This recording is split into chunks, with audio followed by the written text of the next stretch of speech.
we saw a quick word about ratios because it was kind of interesting. Uh, here is This is all open data, so I'm going to show you some statistics behind the scenes, but it's open data, so I'm not showing you anything that's not publicly available. Let's see. Let me just share my screen real quick.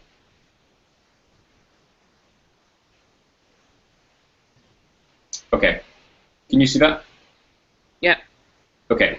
So this is the conversation. This is the Uber conversation that happened last summer.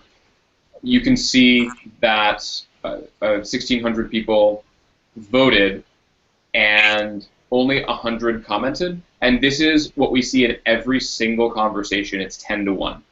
10 people participate in agreeing and disagreeing with other people's comments and producing data and producing the opinion groups by voting than actually submit comments. And you can see like over 1,600 people on average they voted on like 30 comments each.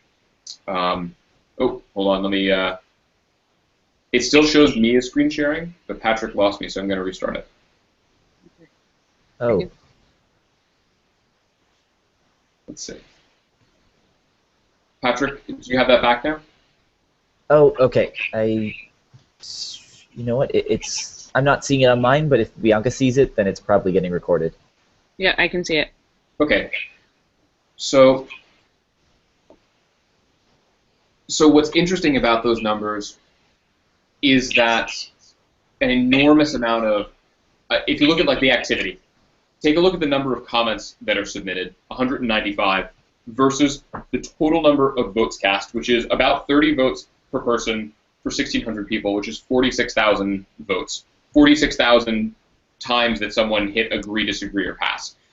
That number is where the transformation is. The fact that we're engaging a whole new strata of citizen, they don't have something to say. They don't know the issues, but they can certainly score themselves on statements that are made by others. It's a much more accessible way for people to enter the consultation process, and we've demonstrated this over and over again. I'll show you the Airbnb conversation. Just a second. Has exactly the same. Yeah, this is even larger. The stats real quick here. In this one, 2,000 people voted. There was a lower number of average votes, but still 31,000 votes were cast. 200 people commented. Again, 2 to 1. 200 people commented, 2,000 people voted. Before this, there were something like 20 people or so, 20 to 30 people participating in the consultation process. And after this, the quality went up and it 10x'd the number. It like 10x'd and 100x'd the people participating, submitting their ideas and interacting with others' ideas. And so the numbers across all of these consultations were really strong. And you can see we show you a distribution of how many times people voted and some other stats as your conversation goes. But I just wanted to bring that up because the issue of it's a core issue that we should really talk about throughout the conversation tonight, which is like what population is being asked to come to consultation, and what are we expecting of them when we get there? And I think that to draw just a simple comparison, like in the States, okay, well, what I just demonstrated to you would be contrasted to like we're going to have them submit a comment, and we don't know when. Basically, they're commenting on every statement. They're being asked to generate a statement that is a response to tens or hundreds of pages of legalese. And that is markedly different than being asked to generate a single reaction to a single point. And that disaggregation of ideas and that disaggregation of actions means that someone can like come in while they're on the bus on their way to work from a link to hit a button a few times and produce data about where generally they are on all of these dimensions that have been created by the other people in the population. And then they can leave. And they can do that anonymously, or they can log in with social. And so the idea of reducing the friction, both in the mental energy that people have to do to get involved in the consultation, and the friction of what it means to be a participant meant that there was a huge uptick in 100x uptick in overall participation in the consultation. So that's a we don't other than having that number we have that number. Audrey tweeted that out, and we have that embedded on the Pol.is Gov lander. But I wanted to at least since we're recording this live, go a little bit more into detail about that, what that's meant, and kind of why we think that's happened on the platform, and like what that meant downstream was that there was more confidence that we had a representative sample of like a larger amount of people. We have a representative number of people. Generally the groups are represented. They may not be represented proportionally, but at least the ideas are out there. Mm-hmm. And the ideas from multiple populations have been entered into the discussion, have been reacted to, and so that's kind of one big idea. The other one that I wanted to respond to was regarding the civil servants, the relationship between civic tech, civil servants, and population, and how the civil servants piece is a frustration there from what Patrick said. So the issue that we saw this on most markedly was online liquor sales. Online liquor sales was blocked in Taiwan for 6 years, and the V-Taiwan process cracked it and got to legislation in like 3 months. And the reason that happened was that when they ran the Polus conversation upstream, in other words, before all of the face-to-face stuff, they were able to find consensus among the previously, warring parties that had each locked up the ministries. The ministries couldn't act because the people were talking past each other.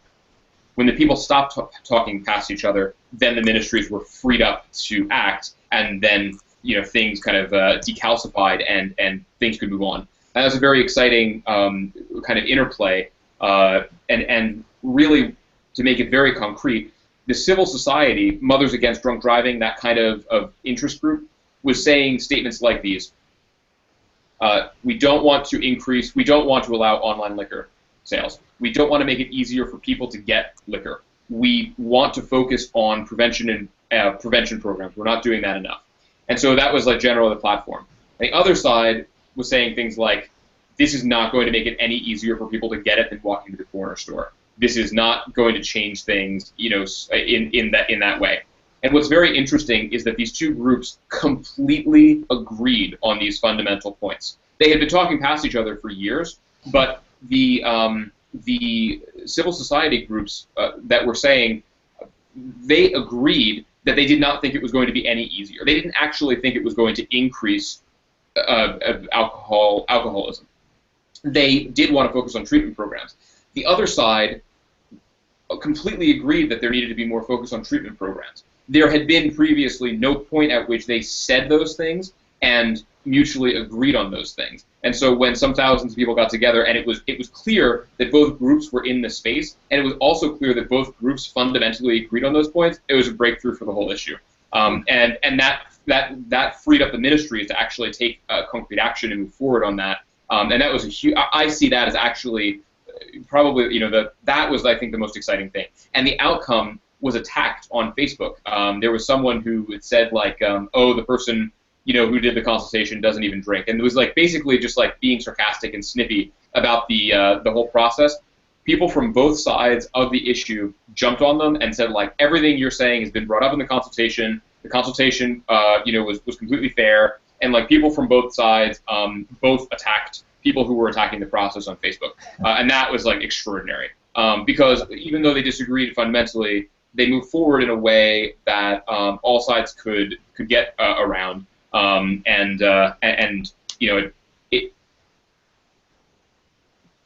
guess maybe it's also particularly we have a lot of talking past each other in the States. That's like the fundamental thing. When someone says like, oh, we should support military families, it's like that's not a controversial issue. It's not like they're staking their identity. A whole group of people is staking their identity on this. And on the other side, Peter Thiel gets applauded for being a gay American, and it's like we need to uphold gay rights, and maybe that's not such a controversial issue anymore on the right. But we don't really have an opportunity for people to kind of like connect or actually agree. There's no place to say I agree with that. And so that's kind of like what we're trying to make explicit, is to give people an opportunity to do that. So I'm sorry that was long. I just wanted to respond. Talking about there did actually happen, and it was very encouraging.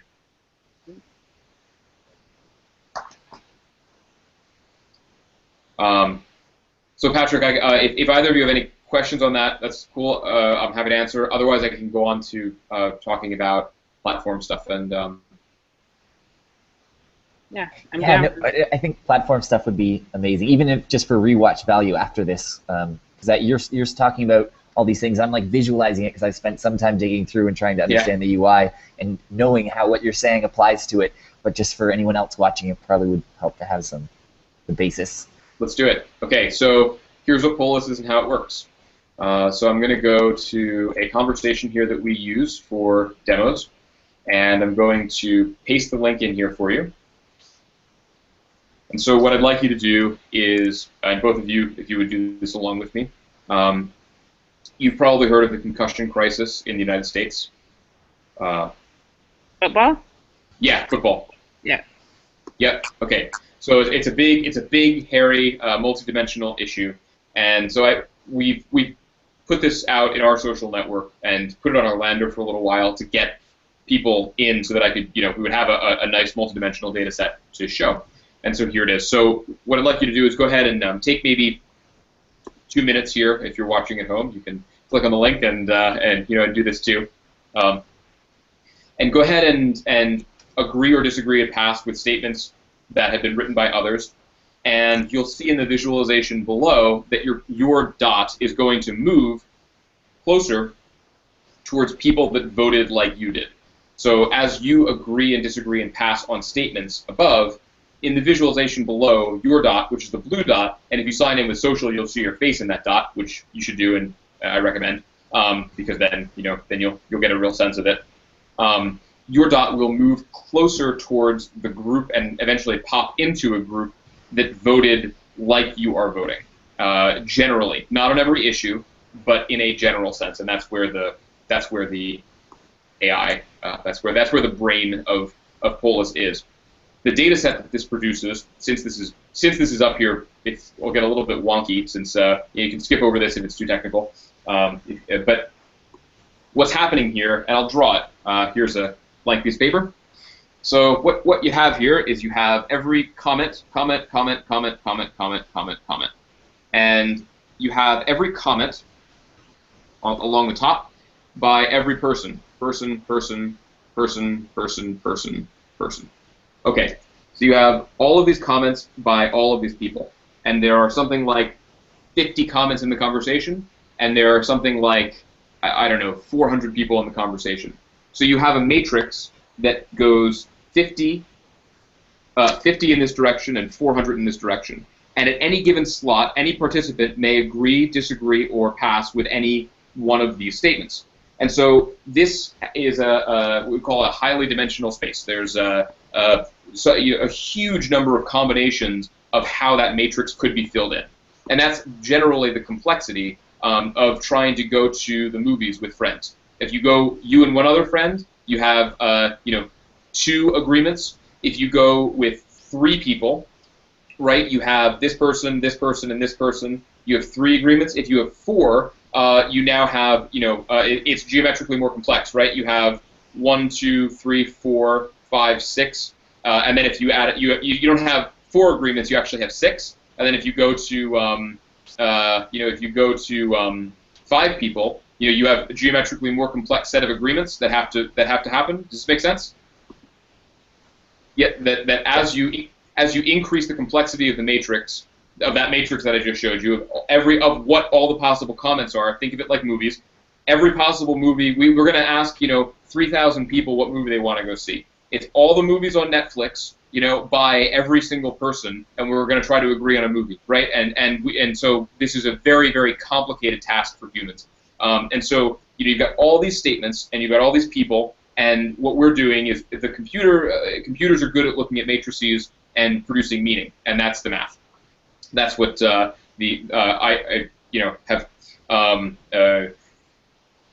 I'll limit the explanation to that, but like what we work on is what Polus does is to produce that matrix in real time, to analyze that matrix in real time, and to produce groups from that matrix in real time of people that tend to vote similarly. And so what you're seeing in the groups, and now I'll show you what that means. And so if you've voted now a few times, you'll maybe have popped into a group. And I'll. Do you want to screen share? Do you want to screen share yours, Colin? Yeah, I'm going to do that. Yeah. Here we go. So I'll reduce this so that it's okay. So show this group in the upper right. Sorry, no, lower left. Lower right. Lower right is good. This is a good place to start. So this group says in the years ahead, football is going to have a recruiting problem. They overwhelmingly agreed with that statement. 85% of this thinks that football is going to have a recruiting problem. The other groups you can see, about half disagreed, about 75% disagreed. If you click on the next statement, overwhelmingly this group says, I'm not going to let my kids play. This group in the upper right disagrees. Seems like they are going to let their kids play. We look at another statement. I feel troubled by poorer folks willing to take risks for our own enjoyment. They feel troubled about this morally. The group in the upper right disagrees for some reason, but they're not, they don't really think that that's true. And it's interesting because that kind of correlates with allowing their kids to play. Like the idea is the group in the lower right has this thesis you kind of see emerging that I'm not going to let my kids play, so therefore, and I'm maybe middle upper class, so then therefore maybe other parents won't. I've seen stats on Pop Warner enrollment declining. Maybe there's going to be a socioeconomic component to willingness to play football, and I'm kind of uncomfortable with that. And then this group, unsurprisingly maybe, overwhelmingly disagreed with the statement, I played football in high school. And you can see in the upper left that this group generally agreed they played football in high school. The group in the upper right did disagree with that as well. And so let's take a look at the group on the left. We can kind of guess where they are. The group on the left, it seems likely that they are the football players. Okay, yeah, football's too big to fail, right? They're overwhelmingly likely to agree with that. The NFL has shown it's taking the issue seriously. That was not agreed on the other groups, right? The football players are like, football's too big to fail. The NFL's taking it seriously. Let's move on and let them take care of it, right? I'm still going to watch football, overwhelmingly agreed. I grew up watching football. I played football in high school. So the group on the left is like, there's nothing to see here, move on, right? This is the kind of minimize and discount group. I played it, it was good. Good things aren't bad, and I'm, we can move on. Now in the upper right, they are going to let their kids play. They don't think the danger is like smoking. They disagree that football is going to have a recruiting problem. So this is like the disagree group. Those are the statements that differentiated them. We can see, they are going to let their kids. They didn't play when they were a kid, but they are going to let their kids play, and that's kind of this unique cluster in the upper right. And so, but given all of that, given that there is real difference, if you click majority opinion, you can see we should still be able to engage in things with downsides if we understand what the downsides are. 75% of the entire conversation agreed with that statement, which is, I think that's kind of like, that's a pretty, I think it's pretty human. It's like, well, okay, is the person going in as a conscious participant? We should have the information out there, but if they still make the choice, they make the choice.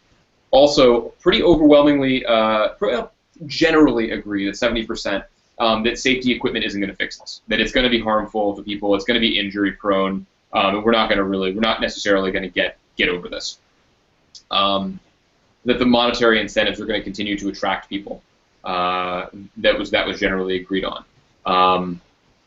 That a third of NFL players developing cognitive problems resulting from brain damage is a big deal. That was generally agreed on, despite everything else. Hopefully the NFL will work to prevent injuries. So you can see there are statements that do cross-cut all of these groups, even though there are distinct groups with really interesting opinions. They are out in consultation saying, like, okay, it seems like in terms of personal responsibility, there is a strong personal responsibility axis that runs through all of these groups, and can thread through all that safety equipment isn't going to fix this. We need to account for the fact that this is going to continue to be injury prone, that some people are going to choose to continue to play, and that they should be allowed to continue to play. and that we really need to try to make it safer while allowing people to make personal choices. Seems to be kind of this theme.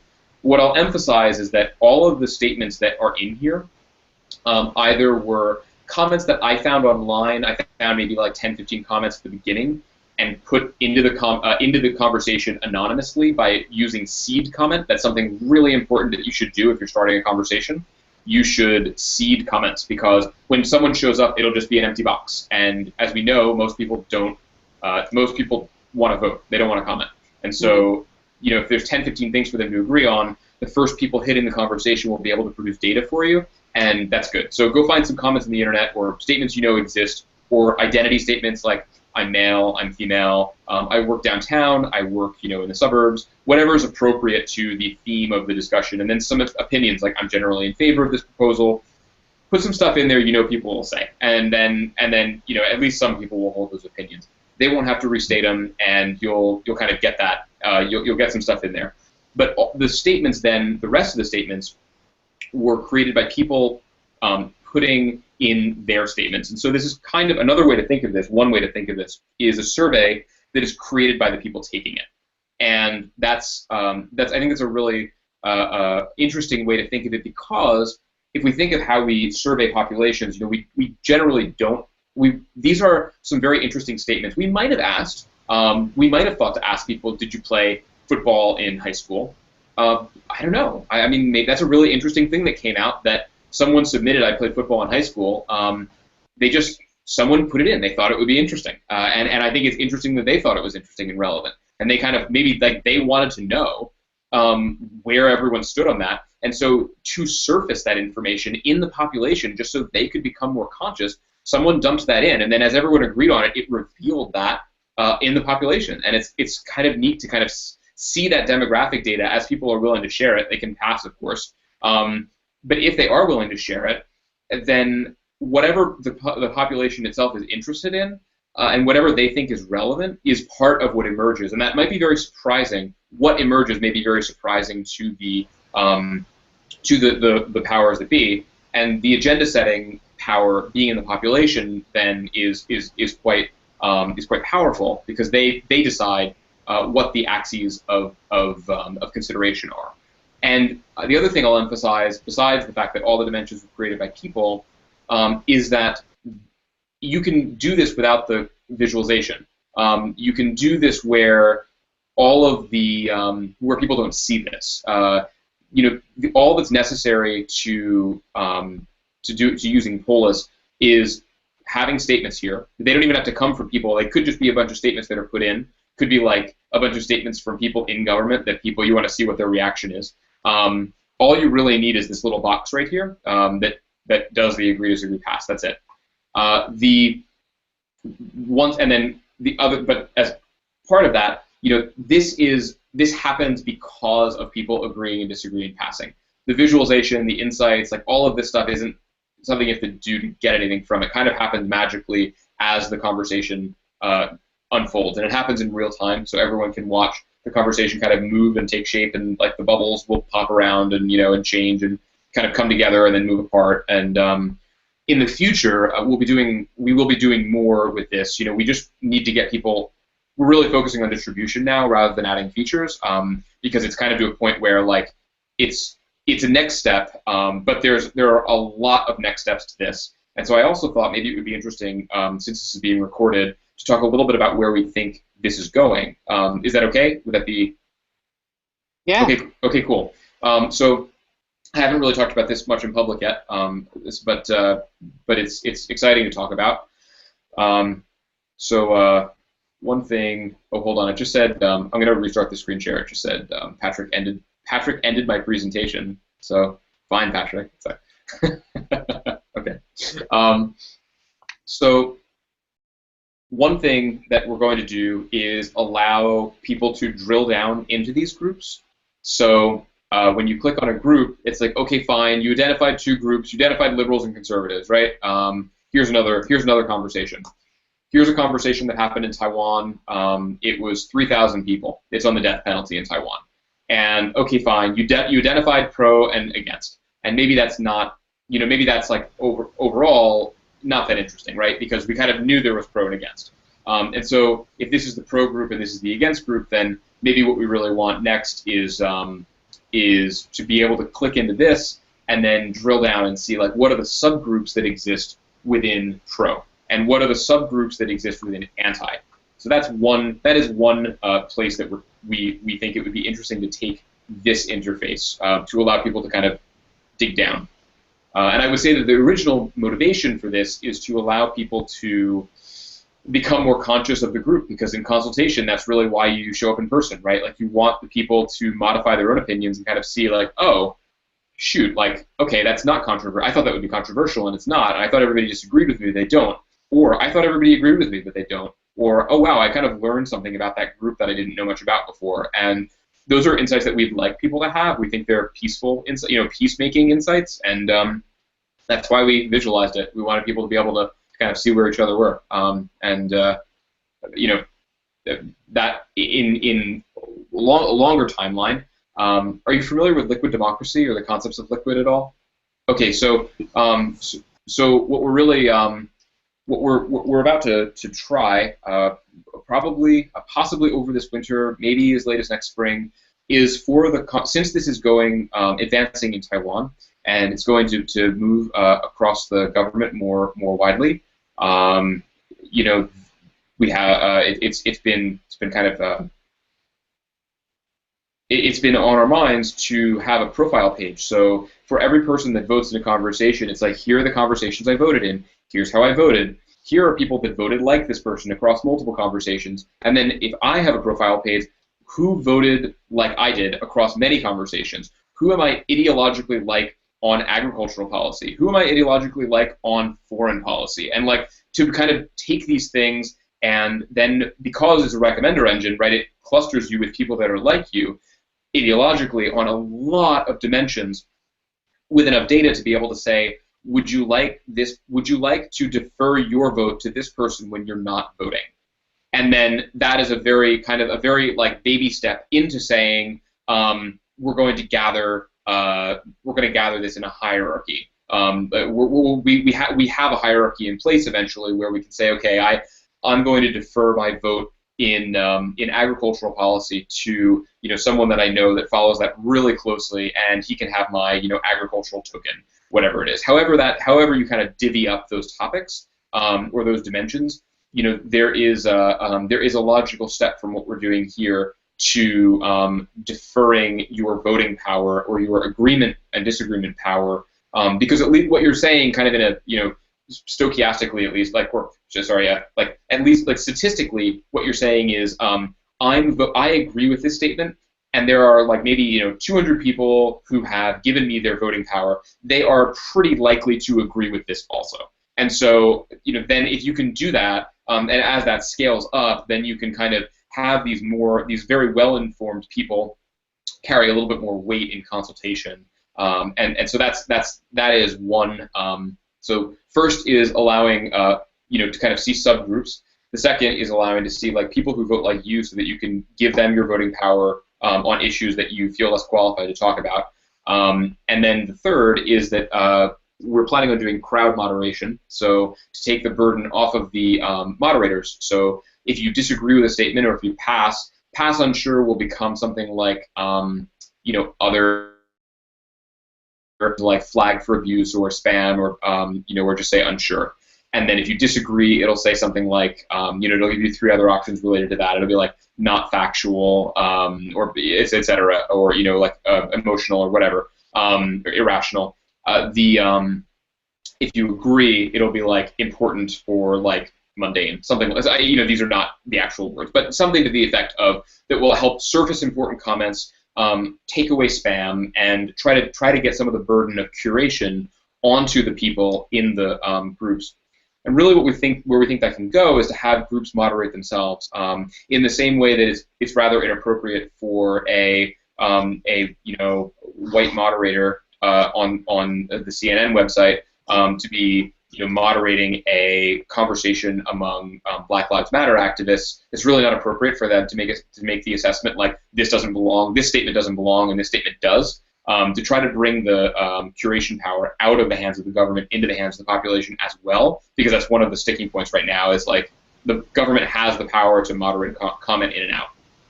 And so that is an overview of what it is and what we think it can become if people pick it up and it continues to get used. We're excited to build that stuff if it does get used, if it does continue to get used. And we're really excited about some of those ideas. And so I'm glad to have an opportunity to share. And so let me unshare for just a second and I'm going to go into the admin dash for this conversation and screen share that. Okay, so you'll see topic and description. You'll see an opportunity to add seed comments. You can turn the visualization on and off. You can turn the comment. You can allow them to comment or not. You have to allow them to vote. There's no conversation without that. You can turn the social sharing buttons on and off. You can turn the prompts to log in off if you want to make it anonymous and enforce that. You can make the background, the button color pink if you want. This is the important one though. Strict moderation is the thing that if you're going to run a conversation, you really have to know about. If you click this on, that means that no comments will be shown unless you manually approve them. And that's good if you have a contested thing and there's angry people and you don't want hateful speech to get in at all. If you turn it off, then you can moderate things out still, but they'll be shown to people while they are in the queue. It'll go right from that person's keyboard to everyone. And so if that's scary, then turn that on and and then be on top of it. So you can see comments here. Let's go to accepted here. You can see here are the comments. You can click reject on any of them. You can see when it was created, how many times it's been voted on. And then if you go to seed, this is where you can add comments for participants to vote on anonymously. And you can do that in configure as well. You can do that right here. It's the same thing. It's just important, so we did it twice. We're about to rebuild the. At some point in the next few months, we will make the configure screen probably turn into a wizard. We just haven't gotten to it yet. There's a lot going on right now.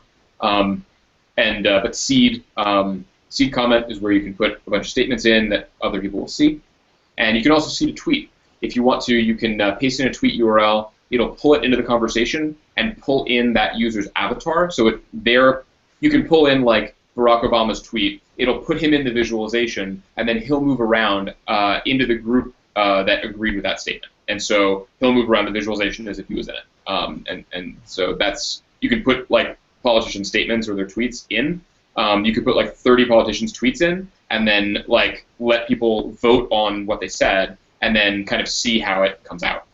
That's also a very alternative way to use it. We're trying to make this really flexible, but it's a lot of this stuff is going to be power user because starting it, you kind of have to invest, in what we're doing right now to like feel really confident in starting these. And we're trying to like make it really powerful to do and curate and start and get information from, and really, really easy to use. And so, thanks for taking the time to invest, in kind of getting your head around it. Data export, you can dump all the data that we have, all of the data we collect, you can dump to CSV, host it on an open data thing so that people can see the comments, the votes, all of it. We also produce a text summary, and this is exactly what you just saw, the general consensus, the different groups. Here's group one, right? It's too big to fail. I grew up playing football. Same thing, but in text form. The idea with this eventually is that we can email, for instance, the text summary to politicians who it can just show up in their inbox. A conversation happens automatically. Maybe you make a rule 6 months later, 12 months later, 24 months later, a Polus conversation happens automatically, scripted on Facebook ads, goes out, collects a whole bunch of opinions, is crowd moderated, and then the output of it shows up in the politician's inbox without anybody having done anything. That's part of the vision here is like automated feedback. And we haven't really had an opportunity to deploy automated feedback yet, but I wrote a piece which I will show. I'm going to share it. Hold on, just a second. Automating. Yeah, so here are my thoughts on that, and I'll paste that into chat, and you can add that below. But this is an idea that I think could be really powerful, but it's down the road. I mean, we're still just trying to get people to do it once and manually. But like, my idea really is that because we can produce a text summary, well, like, the data should come from the people who are relevant to the people who need to hear it. And we can query every forest ranger in the country. We can query 3,000 teachers every month based on how some rule is performing, and then just have that show up in the inboxes of the DOE without them having to like run an in-person town hall, kind of get involved, mucking about.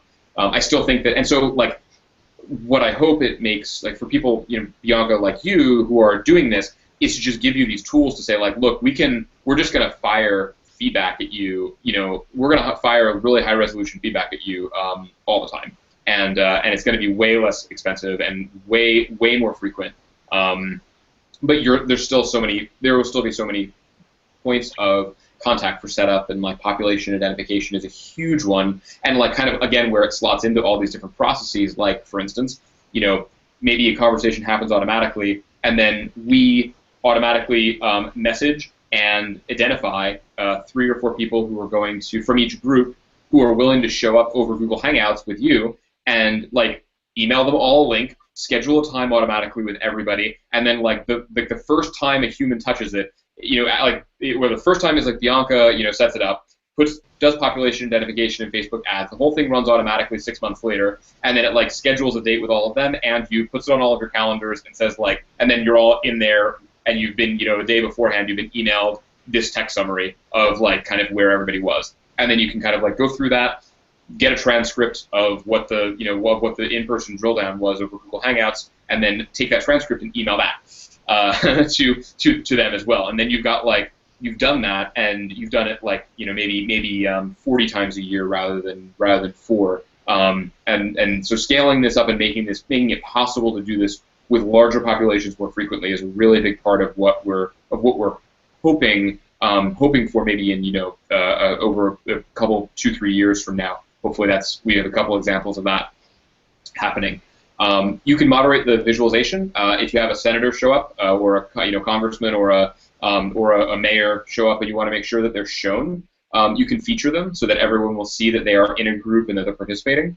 You can also hide them if like we voted, I voted in the conversation, right? So I want to hide like a brand, hide a person. Someone shows up with a bunch of Twitter followers, you want to feature them. And then that is just about it. The last thing I'll show you is like starting it. You're going to land here when you start. Click New. It exists. So I'll say like, hi there, Toronto. I'll submit that as a comment. Go to Toronto, and then I'll go to share and embed. I'll click the link. It exists. I'll send that to you, and then that's it. Like that's setting up a conversation. That's starting one and sending it out. And so I just sent you the link, and like, so in terms of like sending it out and getting rapid feedback, if some thousands of people got that link, came in, voted on 10 comments that were already there, submitted a comment if they had an idea, great. If you want to have it embedded on your site, then you won't see this header. You won't see, it will just show up. Just this part right here will show up on your site, and you can embed it just like you would Discuss or another commenting platform on your site. That's what I got.